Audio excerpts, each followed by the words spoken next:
In the beginning of the film, we are shown Simba, the Lion King, who was married to Nala and had a younger daughter, Kiara. Simba's wife Nala, when one day she goes for hunting, she gets lost. She couldn't find her way home. She sits under a cave in the hope that one day Simba will come to take her. According to her expectations, Simba is really going to find her. He tells his daughter Kiara to stay with the rest of the people and take care of yourself. I'll bring your mom by then. Kiara was enjoying with the rest of the animals when Rafiki came here, who is her grandpa in the movie. To win Kiara's heart, he tells her, "Come Kiara, let me tell you a story." This is the story of a lion Mufasa, who was first known as a vagabond, but then he became a king. And this is where the real movie starts. And we see the small lion Mufasa with his mom and dad. He used to live in barren lands. For many years, due to no rain, all the animals here had become very sick. Mufasa asks his mom and dad, which are the mountains in front of which the light is coming from. His mom said, "The name of that place is Nalili. And one day we will definitely go there. I have heard that everything is there and the animals there live a very peaceful life." During these conversations, a good thing happened that it started raining. Seeing this, all the animals danced with joy. They didn't know when their happiness would turn into misfortune. As the rain increased, it became so heavy that a flood came here. In this flood, many animals started drowning. And Mufasa also fell into the same flowing water. His dad jumped into the water to save him. And somehow saved him by holding him by the mouth. Before they also drown, they throw Mufasa towards other stones, from where his mom was trying to call him to her side. But Mufasa was scared. Suddenly, with the flowing water, an elephant also came here. Due to the collision of the elephant, the bund broke from here, on which Mufasa was standing. And Mufasa, once again, drowned in the water. He was lucky that he found a stick floating in the water. Climbing on it, he saved his life. After drinking the water, he brought Mufasa to a small pond, where he meets a small lion like himself, Taka. Taka saw Mufasa floating here. He told her that there are big crocodiles behind you. Hearing this, Mufasa got scared and came to the shore, from where Taka helps her to get her out of the pond. But now it seemed that it was too late. Those crocodiles were very close to him. At the right time, Taka's mom came here. Shaking those crocodiles, she made them run away. And both of them survived. Now Taka tells his mom, "Mom, shall we go to Mufasa's house?" But his mom refuses, because it was a rule of his group. He did not keep any vagabond with him. Then Mufasa said, "No, I am not a vagabond. My dad is the king of his area. But now there is a flood there. And in that flood, I have come away from my mom and dad." Hearing this sad story, Taka's mom also got emotional. And she came to her house, where Taka's dad was also there. But he got more angry after seeing Mufasa. In anger, he also told Taka's mom what Taka's mom said, that we do not keep a vagabond in our group. Here again Mufasa said, "I am not a vagabond. I know my mom and dad will come here one day looking for me. And anyway, I am very talented. I can run so fast that I can defeat you in the race." Hearing this, the king said, "Okay, fine. If this is the case, then you defeat Taka. Then we will agree to keep you in our group." Anyway, the race starts. And we see that Taka's speed was much faster than Mufasa's. He was moving forward. There was also a point that Mufasa accidentally fell into the water. He was about to drown. At the right time, Taka saved his life. After which, when the race continued, Taka was still ahead. If he wanted, he could have won this race very easily. But he needed a friend, a brother. Saying this, he slowed down his speed. And in this way, he let Mufasa win this race. Seeing this, Taka's dad was very angry that Taka lost. But Taka was very happy with all this. Because finally, with his defeat, he got a brother, a friend. He was very happy about this. But here his dad tells him, Taka, be careful. The one you consider your brother, he can also take your reel from you. Anyway, now it is shown that Taka and Mufasa both enjoyed each other's company very much. While playing with animals, they grew up. Everything was going on normally. But one thing that was abnormal, Taka's dad never considered Mufasa a member of his group. He always considered him a vagabond. One day it was seen that Mufasa was hunting with his mom, that is, with Taka's mom. Taka was hiding behind. Before these people went to hunt deer, a very big danger came in front of them. White lions came in front of them, which are much more powerful than them. Seeing them, Taka hid. And his mom also noticed this. And when those white lions started attacking the deer in their area, then Taka's mom came in front of them. There was a fight between the two of them. And to save his mom, Mufasa started fighting with those white lions. He was the only one who was heavy on both of them. He even caught a lion and killed it. After his partner's death, the second white lion became weak and left from here. After that, Mufasa came back here with his mom. After coming here, Taka and Mufasa's mom told their Lion King that if Mufasa had not been there, my life would not have been saved today. Mufasa fought alone with such powerful lions. And he saved my life. This time it was the first time when the king called Mufasa well and said that I will always be grateful to you. You have saved my wife's life. Just now he said that Mufasa said, I can feel the breeze that lion is coming to take revenge from us. If you want, you can send a messenger there and get his news. At the king's order, when his messenger went to the white lion group, he saw that the lion that Mufasa had killed was the king's son. And now the fire of revenge had been ignited in the king. He would have killed Mufasa later. When he found out that the other lion had left his son there to die alone, he killed the lion first. And with this, Mufasa's group's lion was saved. And with this, Mufasa's group's lion found out that those people are very merciless and powerful. Along with that, they will now come to them to take revenge. Now the messenger of Mufasa's group came back and he told the king that those lions are very merciless and powerful. We will not be able to compete with them. Our two lions are equal to their one lion. And those people run very fast. Soon they will reach here to take revenge. Hearing this, the king was very scared. And he said to the king, if you want to become the next king, you will have to run away from here. Otherwise, nothing will be left here. And everyone will forget our name and sign. As soon as the sun rises in the morning, Taka's mother tells Taka and Mufasa, look, the place where the light is coming from in the middle of the mountains, that place is called Malil.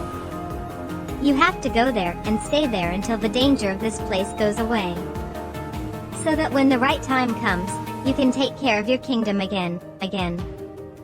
Taka and Mufasa left from here, and a group of white lions also came. And their king came and asked Taka's dad, who is the one who killed my son? Taka's dad acted as if he didn't know what happened. This made the king of the white lions angry. Here, the other lions who were looking for here, found out that two lions have also run away from here. They started following them. Their speed was so fast that they soon reached close to Taka and Mufasa. Seeing them close, Mufasa said to Taka, we should stay here and fight. Running away is not brave, but they were more and Mufasa and Taka were too. That's why Taka said we should run away. During their conversation, the white lions also came to them. And they came and asked, who killed our Nawab? Seeing them, Mufasa said without fear, "I was the one who killed him." But they didn't believe Mufasa's words because they had smelled Taka. The time was coming for the king's blood from Taka's blood, so Taka must have killed his Nawab. Although Mufasa also said, "Leave Taka, it's all my fault." But they were now after Taka. In this way, Taka ran away with Mufasa and reached the last edge of the hill, under which there was only water. Before the white lions caught him, Taka jumped into the water with Mufasa. The flow of water brought them to a field. Now Taka and Mufasa came out of the water, but at night they were very hungry. They were looking for food. Suddenly, they smelled someone from the jungle. They thought it was a lion like them. When they went out, they found out that it was a lioness named Sarabi, who saw them and breathed a sigh of relief. She tells them that there is a fear of those white lions everywhere. They killed my entire group and I am the only one left. Here we also see a small bird named Shaju which belonged to Sarabi. For Sarabi, this bird works as a spy and hides before the white lions come. It is a kind of his bodyguard. We also found out that Sarabi also wants to go to Malila where Taka and Mufasa want to go for their safety. So they decide to continue their journey together. A little further on, they smelled food. It was the smell of monkeys who used to eat them. For the first time among these monkeys, Mufasa met Rafiki. Rafiki doesn't like monkeys. He has thrown him out of his group. This is how he meets these three. Before they hunt Rafiki and eat him, Rafiki tells him that he knows the way to Malila. These three are surprised to hear this. Mufasa said, "Tell me the truth."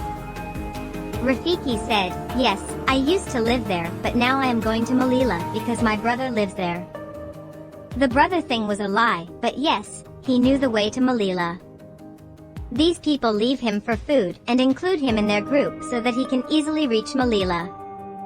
It is morning while traveling and Rafiki finds out from the wind that those white lions are still following him. Rafiki thinks that those white lions want to finish his generation. Rafiki forbids him to rest here and these people continue their journey. On the way, Taka tells Mufasa that he likes Rafiki and Mufasa tells him the way to impress Rafiki.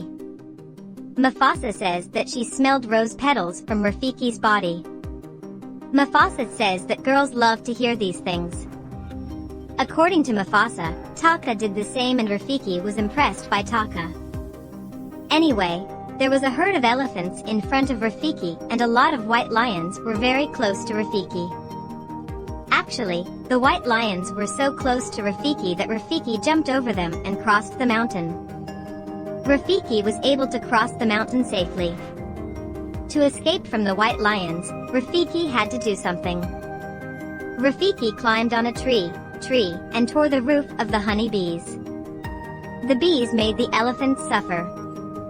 When the elephants ran away, the white lions got entangled with the elephants.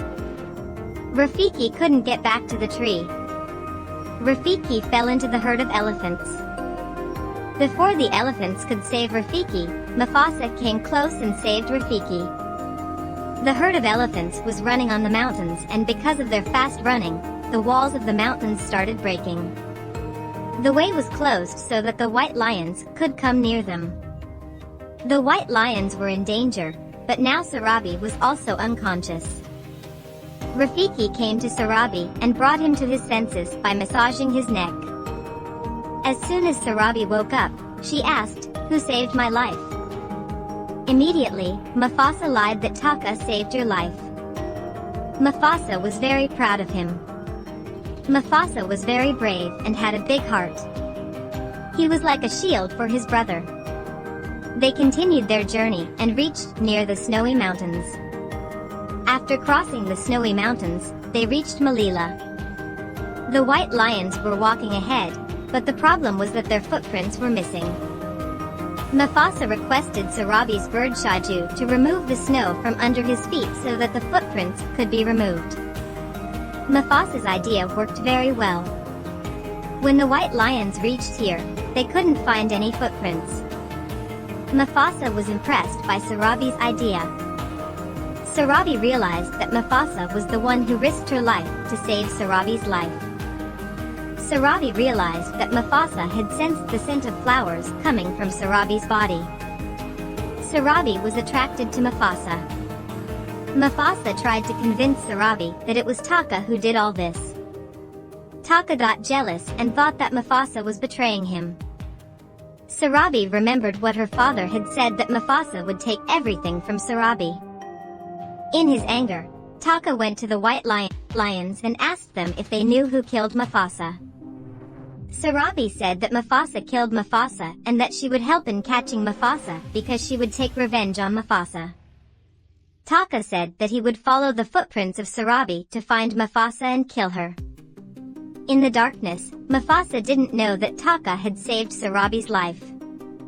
In the morning, Mufasa and Taka reached Malayo.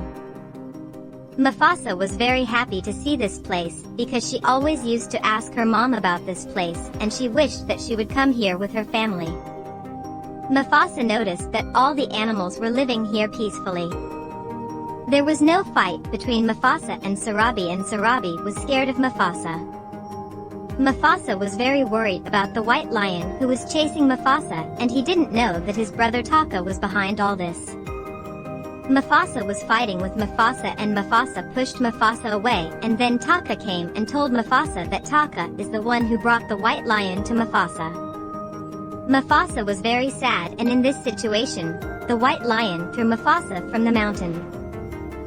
Mufasa climbed the mountain and told all the animals that if they don't help him, they can fight with him. Hearing this, all the animals became strong and decided to take revenge with Mufasa. As soon as the white lion came to Mufasa, all the animals attacked Mufasa and threw her from the mountain where Mufasa was injured. Seeing Mufasa injured, the king of the white lion was very happy and came to Mufasa to finish him off. Mufasa was injured and the white lion was very strong, so Mufasa was not capable of fighting the white lion. Seeing this, Taka felt pity for Mufasa and told the white lion to let Mufasa go, but the white lion was not in the mood to take revenge. When the white lion attacked Mufasa again, Taka also got injured.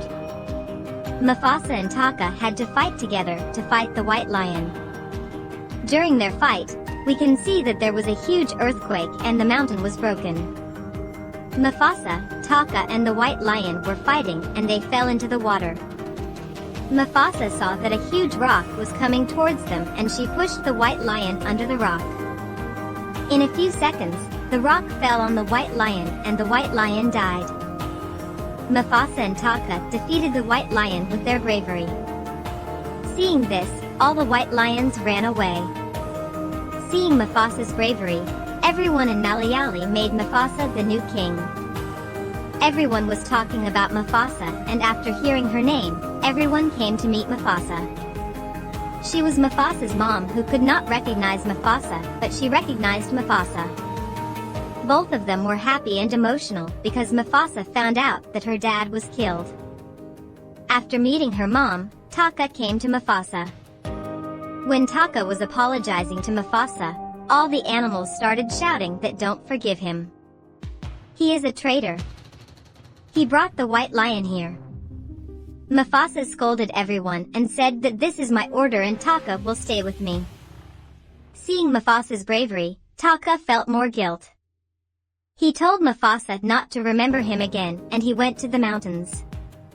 Mufasa's story ends here because Rafiki was narrating it to Kiara. After the story ended, we saw that Kiara's dad brought her mom here.